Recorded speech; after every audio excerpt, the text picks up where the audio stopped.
వచ్చినాయా వచ్చినా నేను మీ ప్రైమ్ వన్స్తో వస్తున్నా. సూడురీగా అయ్యటి ముచ్చట్లు ఎట్లున్నాయో. ఊరిని తెలంగాణలో కొత్త జిల్లాలు మంచిగా వచ్చినాయి కానీ మరి అంతే ఉత్సాహంతో మాత్రం అన్ని జిల్లాల అభివృద్ధి నోసుకుంటలేవుగా.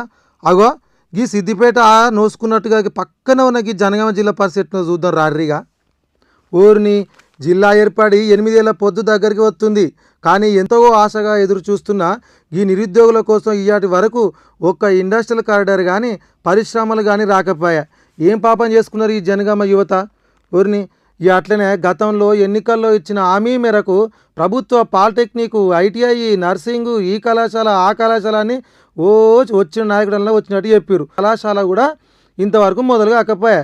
జనగామ మున్సిపాలిటీ పరిధిలో గతంలో ప్రతిపాదనలకు పరిమితమైన అండర్ గ్రౌండ్ డ్రైనేజీ కోసం 100 కోట్ల మంజూరు చేసిరట. ఏవయ్యా ఒక్క రూపాయి కూడా గతి కాకపోయా. జిల్లా కేంద్రంగా మారిన జనగామలో నూతనంగా ఆర్టీసీ బస్ స్టేషన్ నిర్మిస్తాం, సువిశాలం చేస్తాం, అదన్నారు ఇదన్నారు. ఉన్న కాడనే దోమలతో ఈగలతో కొట్లాడుతుంది అది. జనగామ పట్టణాన్ని సుందరంగా ముద్దుగా దిద్దుతాం అన్నారు. ఏది ఎట్లున్న జిల్లా గట్టిన పాడువాడే. జిల్లా ఆసుపత్రిని అంగులతో ఈ అంగులతో నూతన భవనంతో అన్నీ అభివృద్ధి చేస్తామన్నారు. ఆసుపత్రిలో పోతే ఈగలు దోమలు ఎక్కడున్నాయి అక్కడ పడబడ్డాయి.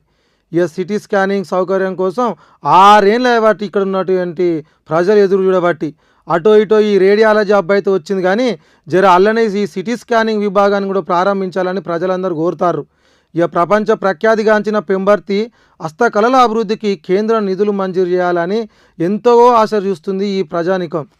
జనగామ జిల్లా పోలీస్ శాఖ పరంగా ప్రత్యేక ఎస్పీ స్థాయి నుంచి కల్పించి జనగామకు రూరల్ ట్రాఫిక్ మహిళా పోలీస్ స్టేషన్లు ఏర్పాటు చేయాలని కోరుతున్నాం. జనగామ జిల్లాలోని మంచినీటి కోసం చిటకోడూరు డ్యాంలో తలపెట్టినటువంటి ఈ మంచినీటి ప్రాజెక్టు నీటి శుద్ధీకరణను త్వరగా ప్రారంభించి ప్రజలందరినీ నీటిని సమస్య నుంచి కాపాడాలని కోరుతున్నాం.